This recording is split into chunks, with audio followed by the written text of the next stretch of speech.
The 2020 Mitsubishi Outlander Sport initially showed us its new sheet metal at the Geneva Motor Show, but we got a chance to check out the vehicle in the flesh at the company's Research and Development Center in Ann Arbor, Michigan, today. Nearly everything we learned about the Outlander Sport, known as the ASX in other markets, before applies to the North American version of the vehicle. However, one aspect we were uncertain of was the continued presence of a manual transmission. We asked, and Mitsubishi is officially dropping the stick-shift version of the Outlander Sport with this update. It was previously only available on the base trim level, exclusively paired with a 2.0-liter four-cylinder engine. Mitsubishi was one of the last holdouts to offer a manual transmission option in the small crossover market, and now they're officially out. Three-pedal versions of the Outlander Sport represented just 2% of total model sales, so the business case just wasn't there anymore.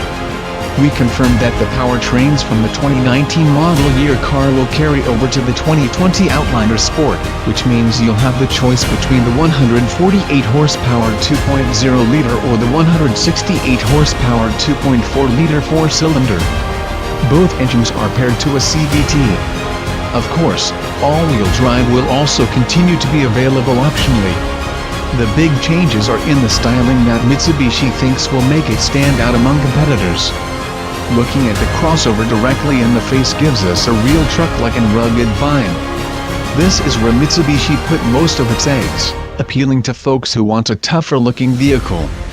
To our eyes, the execution comes off as a bit haphazard, lacking in cohesiveness with the sheer number of things going on. There's gray satin plastic, piano black plastic and flat black plastic all hanging out next to each other. Then the shield sort of juts outward at us, standing in stark contrast with the shiny reflective surfaces on either side of it. Judge for yourself, but the previous design was slick and much simpler than this mashup. Mitsubishi kept things relatively subdued out back, and we like the evolution of the taillights and rear bumper here. There isn't much to speak about down the sides other than a different wheel design and a small fig vent added. One could argue the interior was the Outlander Sport's sorest point, but sadly Mitsubishi chose to neglect this part of the car.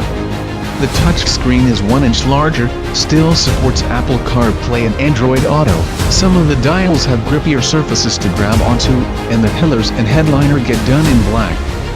Given how aged this interior felt before the update, we imagine it's going to be rather dinosaur-like by the time Mitsubishi finally gets around to a complete redesign. Pricing is still unannounced, but we're told to expect it to mirror the current car's strategy of coming in on the low side of the competition.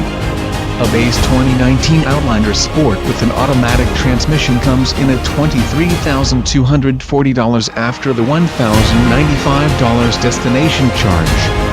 As we stood around staring at the newest Mitsubishi, our minds drifted to the Lancer Evo glory days. Mitsubishi Director of Product Planning Nate Berg told us not to expect any kind of a performance variant of a crossover or standalone vehicle when we asked. Sighed.